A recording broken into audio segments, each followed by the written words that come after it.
just like Aaron's like ripped, bro. I knew he was ripped last episode, but he's like thick, you know? Like he went from like 2 years ago, like super cute, like little grown-up boy. Fancy. Like little grown-up boy man, and now it's like, what is that? Like, Yeah. I mean, when Hanji complimented the hairdo, I was like, I don't think she's lying here. Yeah. I agree with her. This is a nice I liked her reasoning too. Like if it's like a little loose, like, you know.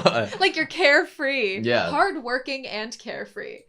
And Aaron's telling Hanji, in other words, there's no prison deep or strong enough to hold me. I can leave whenever I want. I'm like, bro, like, I know, chill. I'm the founding titan and you can't kill me. Holy shit. Doesn't that take you back to, like, when he was put down in that well, when he was trying to, like, train himself? And it also reminds you of the fact that one of the plans in Marley was to put the Cart Titan and the Jaw Titan in that hole so that they couldn't unleash their powers. And it's like everything you've known now about Titans, everything we've learned, once the Warhammer Titan is mixed in, that all goes out the window. Yeah. He's like, you can't kill Zeke either. So Hanji, what is it you can actually do? Like, why is Aaron trying to convince... No, why is Aaron trying to convince people to lose their will to fight? Like, is he trying to convince himself to fight? Is that why he's talking to himself, saying, fight, fight? But then he's here kind of bashing on Hanji, which is like supposed to be a teammate of his that he should be trying to convince to follow his plans. Like, this Aaron is also kind of different to the Aaron that arrived onto the airship, in a way. Yeah? Because there's a lot of anger here, where before it was very, like, cold. And then once he's, like, arrived back, it's like... And that's why I'm thinking maybe the Warhammer has a part of it. That's true. That now he's, like, unleashing. Things are opening, when before he was kind of, like, shut down and cold. Bro, Is that because he's around company that he knows and trusts, and he's lashing out at them because of that familiar feeling, and that's what people do sometimes? What if, like, just spitballing... Okay. What if Aaron's disassociating with himself? Like, in the idea. So, like, hypothetically, think, what if Aaron has successfully accessed every memory of every person who's ever had the War Titan, the Attack Titan, and the Founding Titan, and is losing himself because of all this? Imagine not only having the memory, but feeling like you've lived through countless of lives, like a reincarnation cycle, but you can remember everything. You'd go fucking mad. You'd go insane. Think about it this way, like, the intentions behind the Titans and who had them. Yeah. The Founding Titans' intention always was to never fight, and the Warhammer Titans' intentions was that if you ever act up, I'm gonna be the one that defeats you. And now those are internally inside the same body with a Titan that wants to fight no matter what. Yeah. And it's like, too many people have been invited to the party, and they all kind of have different views, and this is like a bad Thanksgiving dinner. If instead of fight at the start of the episode, he was saying attack, I would think he had lost his personality and, like, was trying to conjure up the Attack Titan's personality. It's more like the Attack Titan's a Pokemon, and he's just saying his name.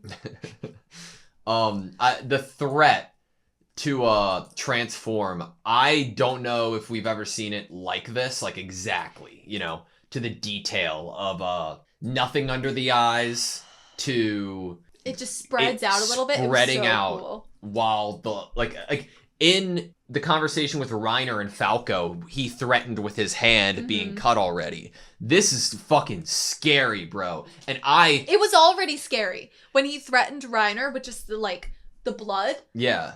And that was already, like, enough to evoke fear in the person that he was talking to. It could have taken very little to cause fear in Hanji here, or, like, what's wrong with Eren. And he just went full on. You're right. And, like, maybe a worst possible scenario for Hanji, right? And, like, I kind of cope with things the same way Hanji, I believe, is right now, by being like, Eren, you perv, you're still immature. Like, she makes a joke, and then as she runs out, she slumps against the door. Yeah. And says that Erwin made a mistake.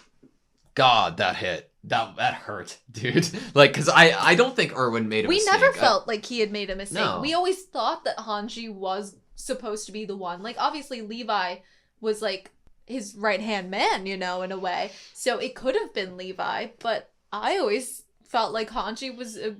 But in Hanji's mind, Hanji was like, I was a scientist. I was curious. Like, I wasn't meant to be a leader. I was meant to, like, figure things out. And that was her passion. Her passion was finding out truths. Yeah. Not being a military leader and strategizing. Yeah. There's so much emphasis on the sun and moon this episode, like, that keeps happening, like the sun, the sunset, the sunrise, the moon. And what's the flow? Did you realize a flow? Of, like, a pattern, you mean? Yeah. Was it, like, did it literally go through days? Like, we saw 2 years ago, and then we are further in a day, and then we see, you know, did we go sunrise 2 years ago to sunset 2 years in the future to the moon 2 years ago? Like, did it go in a pattern like that? After the initial bit between Eren and Hanji, then it went daytime into night, and then back into the future, daytime into night, I believe. But I don't know. So once we switch over to Historia a bit, I believe this is Historia after she's been... This is Historia pregnant, I believe, in the rocking chair. So I think that the most obvious answer in regards to why her expression is the way that it is that she's unhappy. Is being used as nothing but something that can breed more royal blood, like cattle. Like, I don't think Historia's life plan was, wow, I can't wait to be queen and also be pregnant. Like, I don't think that's what Historia... I think Historia would have been like, I wish Ymir was still alive and we were somewhere else. I wish we were exploring. I wish I was either dead with Ymir. I wish I was somewhere. Reiner kept seeing walls. Historia keeps seeing farms. And I feel bad for her. Historia keeps seeing people that she has to live a way that she doesn't want to, or she has to do things. And that's so infuriating for her.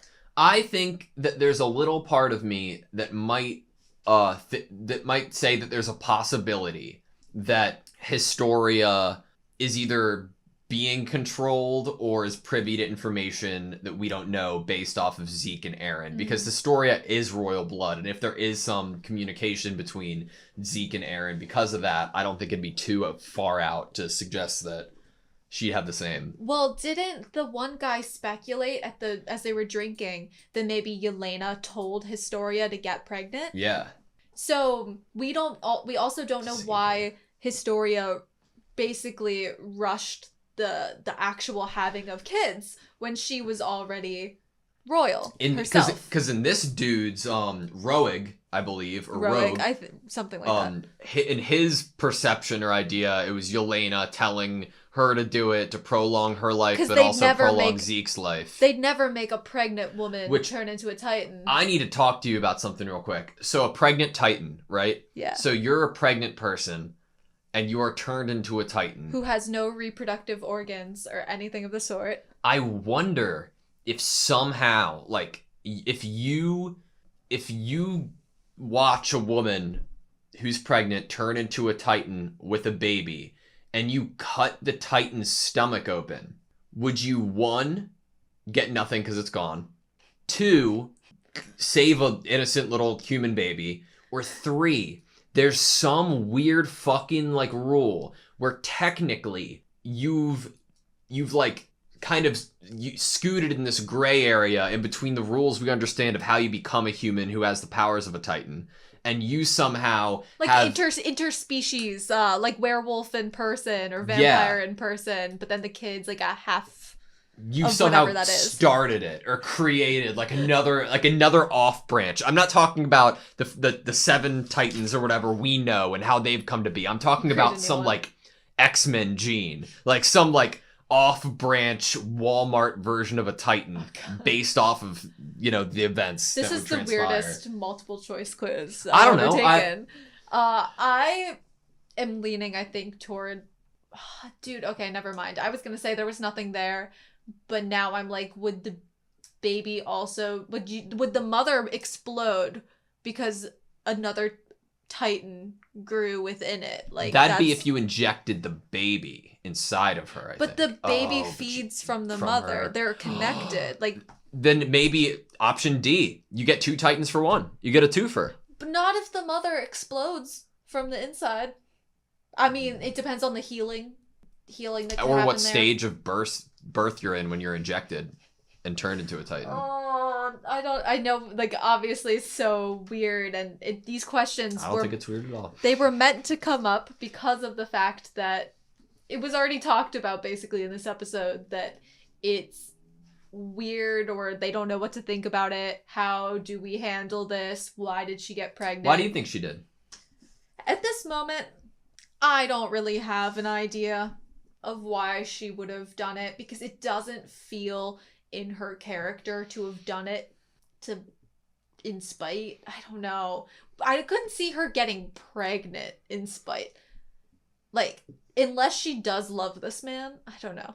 Does she love this guy that she went after? Or did she just think, this is a guy who had a crush on me, so I'm gonna pick him? Or he knew me as a kid, and so that means we'll be more connected because he knew where I came from. It seemed like Historia was just trying to do what was required of her and not think too much about it. And if she was doing what was required of her, she was doing what was required of her 2 years ago now. Yeah. Which was to have a bunch of babies.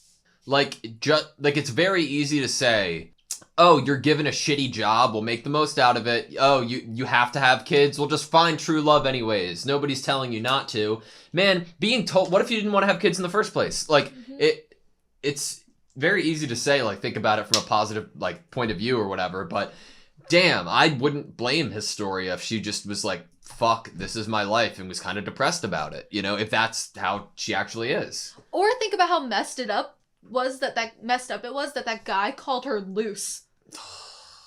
For this. Gross, like, she had to just go and get pregnant. Like, I'm like, what?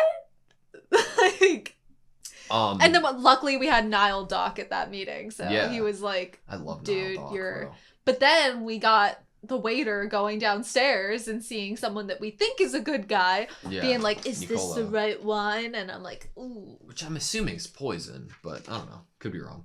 Nicola. Maybe it's like just sleepy juice. Well, technically wine is sleepy juice, so it's just really strong. It's really strong wine, you know? Like, alcohol percentage is high. Yeah, he's like, we're gonna get these people fucked up. Yeah, so maybe he just really wants to get them drunk. Yeah, maybe. Do you want to read the mid-roll? Yes.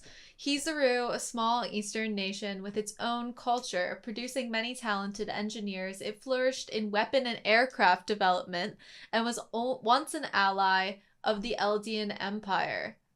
I think knowing that it flourished in weapon and aircraft development is probably great information to have going forward if they are offering the island of Paradis anything. Especially if you're thinking about the past, and if this is where the Ackermans came from, and this was a nation that excelled in weaponry, and, you know, we were told that the Ackermans were the sword and shield of the king. Mm-hmm. That could be literal. They supplied the sword and shield. They supply the weapon. Yep.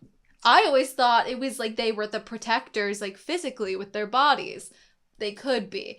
But this gives me another definition.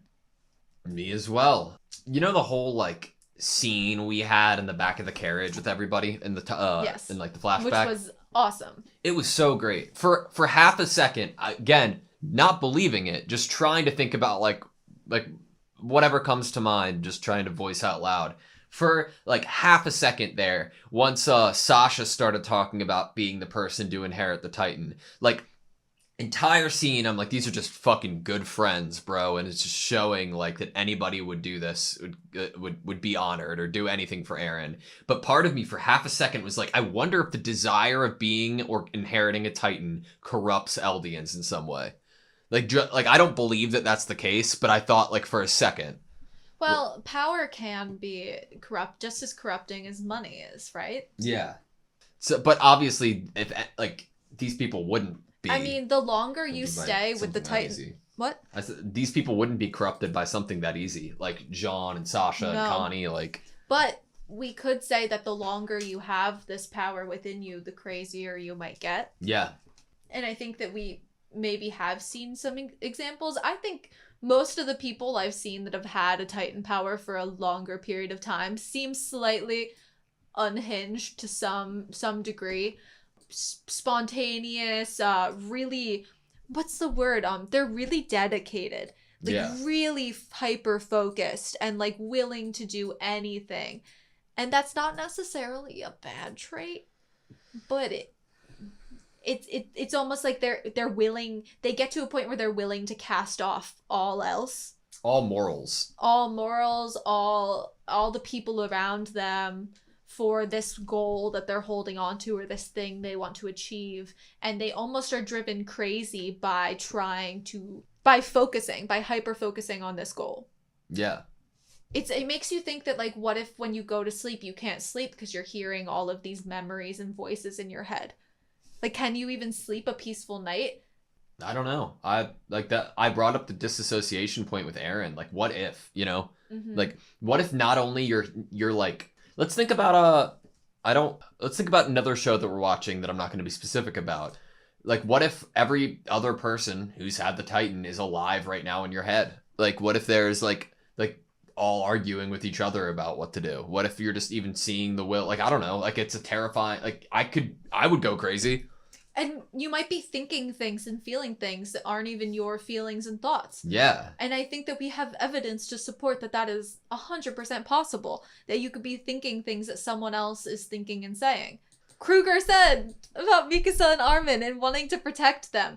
Kruger doesn't want to protect Mikasa and Armin. Yeah. Someone else does. It's Eren might not even know who he is or which thoughts are his anymore, because it's almost maybe that's why it was so easy for Reiner for what happened to him mentally to escalate, to be even more broken, is because he also had, I don't know if he was mentally ready for kind of having other people's thoughts and feelings put within his own brain and body. And I feel like that's a lot. Did. Because we never saw him dealing with that. But I think if you've had it for this many years, it's safe to say you might have some. Maybe. Some little inklings. I mean, Armin said that he's seen Bertholdt's memories. No. Yeah, he said, yes, but I don't think any of it would help us. Really? When he was talking when did he say that? Eren? It was last episode.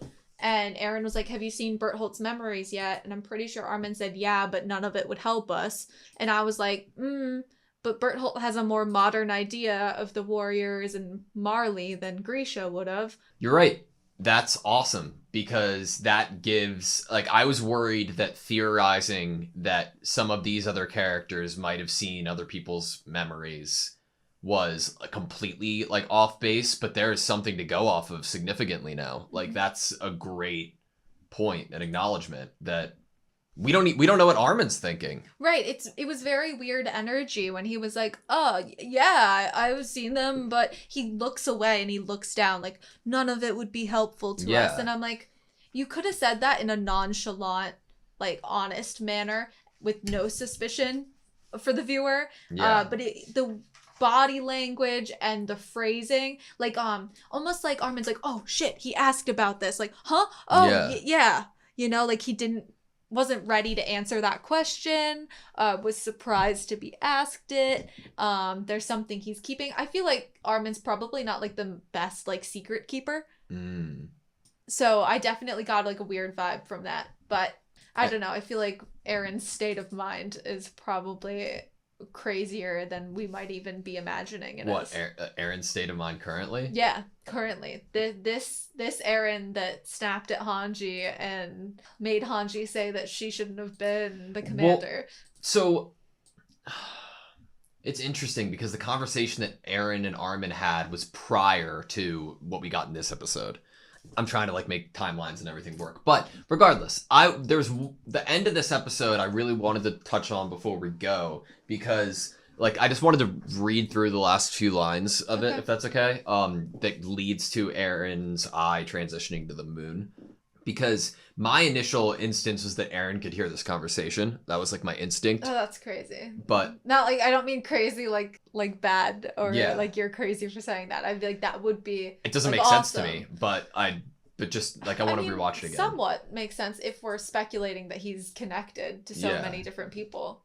And he could technically be connected to the Colossal Titan. And the Colossal Titan was in this room. We also have in this episode the discussion of who's going to inherit Aaron's Titan. Yeah. What if one of those people is in this room? I don't know. But Connie says, you know everything about him, right? Which Armin replies, we'll talk to Aaron. Just me, Mikasa, and him. We'll find out his goal. But will it help? What if his goals are the same as Zeke's? Then Armin says, now that the military has Titan serum, we've got options. Which is the first confirmation verbally we have ever heard from Armin that could deviate from a path from Aaron, right? Mm-hmm. There's a way that he says this too, that the energy behind it is just very, it's like Armin's in a whole nother world. Yeah. In his thoughts. And maybe that would give credence to an idea that Armin, maybe as the strategist we know him to be, the one to come up with plans, what would his plan be? I don't think it would just be show all of them that we're like so broad, like show all of them that we're nothing to fear and we're really nice people. Like, no, that wouldn't be his legit plan. Like, that might be the goal of the legit plan. Yeah, I don't know what a legit plan's gonna look like because what's even possible? Aaron said it himself. What the fuck are you gonna do, bro? Like, exactly. But Armin is the Colossal Titan. I would like to think that if Armin was right on top of Aaron, like the next floor up and turned, Aaron would be dead. But who knows, you know? But to go on, you don't mean, I'm just going to go back 10 seconds so we can see the transition and how quick it happens. So once Armin again reinstates, now that the military has Titan serum, we've got options. Mikasa, you don't mean instantly to Aaron's room. The option of making someone we trust into a Titan while Armin's still talking, who would inherit Aaron's founding Titan. Close up on Aaron. Aaron looks fucking annoyed, and then it goes into the moon. Like, that's wild when we've seen so many different references to the sun and sunsets and moons this episode. Tired, annoyed, and angry. And not only is it like, correct me if I'm wrong, we could totally have like left off that scene. That could have ended the episode. But it's Aaron it's close up on Aaron's eye, which transitions into the moon, which is shining down on Zeke. Mm-hmm. This leads me to a question. And this might be my last thing that I want to talk about. What's up? We get Aaron with that angry face there at the end. Mm-hmm. When he threatened Hanji at the beginning of the episode that he could just break out of there. Why doesn't he? Is he still hoping that they end up trusting him again? Is he trying to not be disrespectful? Does he actually think... when he says to Hanji, what are you going to do about it? You can't kill me. Then why isn't he breaking out? If he's not worried about self-preservation and he doesn't need their trust anymore. Remember what I said earlier in the discussion when I said it seemed like Aaron was trying to convince Hanji to give up? Like... Which would maybe be that fight is convincing yourself of something. Yeah. Which I feel like could be a reoccurring theme we got with some of the dialogue in this episode. Like Mikasa trying to convince herself of something and all of the friends there trying to convince themselves that Aaron loves us. Like it could be like we touched on. Aaron was never the type of person to put his friends in harm's way. He was willing to do whatever it took to make sure that didn't happen. Obviously, beginning of season 4 when they came into Marley, that wasn't the case. And he could be sitting in the basement right now in the jail, which is I think it's dungeon. In the basement. It's a basement. He could be thinking and knowing that he still needs to use the scouts and the people of Paradis right now for some reason or another. Or is it that whole idea of someone being kind of the villain for now? Like, you'll thank me later. Maybe. Sort of situation. Like, he's working behind the scenes to something that no one else can understand except him. Why? What puts you in the mental state that you are so sure that these people, not only that like you've trusted for the past couple of years, but even to go as far as basically your siblings, no matter how you put it into words, is not at all going to be understandable from anybody other than you and Zeke. In my mind, the only way is something that connects them, whether that be the royal blood, the founding titan, or Grisha. Which brings me to my last and final point. Do you think Zeke is reading one of Grisha's books right here at the ending scene? And maybe Grisha either wrote an apology to Zeke. It's like a diary. Maybe he wrote acknowledgments or mistakes and acknowledging his mistakes, or a plan. So I don't know how much of you asking that is like a joke, or if you're really genuinely asking. No, I'm asking. Yeah. Okay. So I think that'd be really cool, and I like that idea, but my only issue is why would Levi give it to him? Yeah, I know. But Levi's watching him like a hawk here. Like, maybe Levi wants him to read it to give some answers. Maybe there would be a reason. How did Zeke get a book if Levi didn't give it to him? I don't know. Maybe maybe Levi's like, I just don't want to hear your fucking voice anymore, bro. I just don't want to have to talk to you. Yeah, I'm tired of you calling my favorite drinks in the world piss drinks, or whatever the term he used last episode was. That was great. But I don't know. I'm really enjoying this so far. Just so far? Yeah. I don't know what to say. Good episode. Well, we've talked a lot now, and now I think we don't know what to say. I think I know what to say. Thank you guys so much for watching this video. Please like, comment, and subscribe, and we hope to see you next time.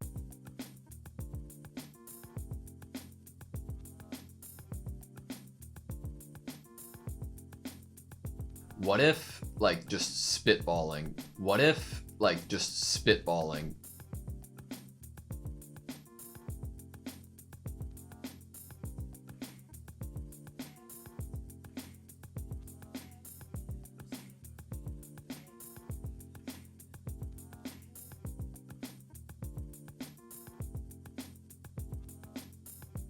What if, like, just spitballing?